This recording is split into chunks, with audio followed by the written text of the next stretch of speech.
বারবার পিছিয়ে যাচ্ছে বন্দরনগরী চট্টগ্রামের প্রথম এলিভেটেড এক্সপ্রেসওয়ে চালুর সময়। এপ্রিলে যানবাহন চলাচল শুরুর কথা থাকলেও লাইটিং ও নিরাপত্তার কাজ শেষ না হওয়ায় এখনও এক্সপ্রেসওয়ে চালুর সুনির্দিষ্ট তারিখ জানাতে পারছে না চট্টগ্রাম উন্নয়ন কর্তৃপক্ষ। এদিকে যানবাহন ওঠানামার জন্য 15টি র্যাম্প নির্মাণেরও সমালোচনা করছেন নগর পরিকল্পনাবিদরা। চট্টগ্রাম থেকে প্রণবেশ চক্রবর্তীর প্রতিবেদন। বিকাশে কম খরচে ক্যাশ আউটের লিমিট বেড়ে 50,000, প্রিয় এজেন্টও 2টা। চট্টগ্রাম মহানগরীতে লালখান বাজার থেকে পতেঙ্গা বিমানবন্দর পর্যন্ত 16 কিলোমিটার দীর্ঘ এলিভেটেড এক্সপ্রেসওয়ে চালুর কথা ছিল মার্চে, পরে এই সময় বাড়ানো হয় এপ্রিল পর্যন্ত। এই এক্সপ্রেসওয়ে চালু হলে লালখান বাজার থেকে বিমানবন্দর যেতে সময় লাগবে মাত্র 20 মিনিট। এছাড়াও বিভিন্ন জংশন থেকে ওঠানামা করবে গাড়ি, এজন্য নির্মাণ হবে 15টি র্যাম্প। আমরা এলিভেটেড এক্সপ্রেসওয়ে করছি, আমরা এখন সেকেন্ড পোর্ট করতেছে যে বে টার্মিনাল ইকোনমিক জোন হচ্ছে।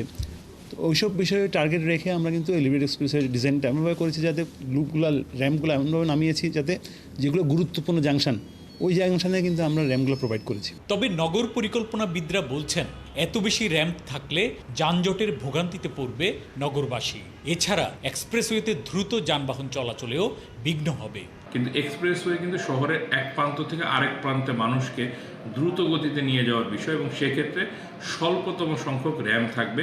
এটি আসলে হচ্ছে আমাদের প্রথাগত এবং প্রাতিষ্ঠানিক শিক্ষার জায়গা থেকে আমরা বলতে পারি। এদিকে মূল এক্সপ্রেসওয়ের কাজ শেষ হলেও বাকি আছে র্যাম্প তৈরির কাজ।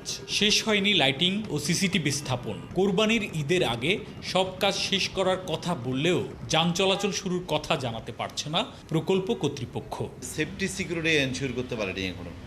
সেফটি সিকিউরিটি মিনস হচ্ছে ধরুন আমরা এখানে লাইট এবং লাইটের সংযোগ দিতে পারি নাই, আর একটা হচ্ছে যে সিসিটিভি ক্যামেরা লাগাতে পারি নাই, আর একটা হচ্ছে যে বিভিন্ন কার্ভে আমরা রাম্বাল স্টিপ করবো, স্পিড কন্ট্রোল সিস্টেম ওগুলো আমরা করতে পারি নাই। তো ওগুলো আমাদের বর্তমান চেয়ারম্যান মহোদয় যোগদান করার পরে উনি আমাদেরকে নির্দেশনা দিয়েছেন যে শতভাগ সেফটি সিকিউরিটি এনশিওর করে ফ্লাইওভারটা জনগণের জন্য ওপেন করা। চট্টগ্রাম নগরীর প্রথম এই এলিভেটেড এক্সপ্রেসওয়ে নির্মাণে ব্যয় হচ্ছে 4,298 কোটি টাকা। প্রণবেশ চক্রবর্তী, 71, চট্টগ্রাম।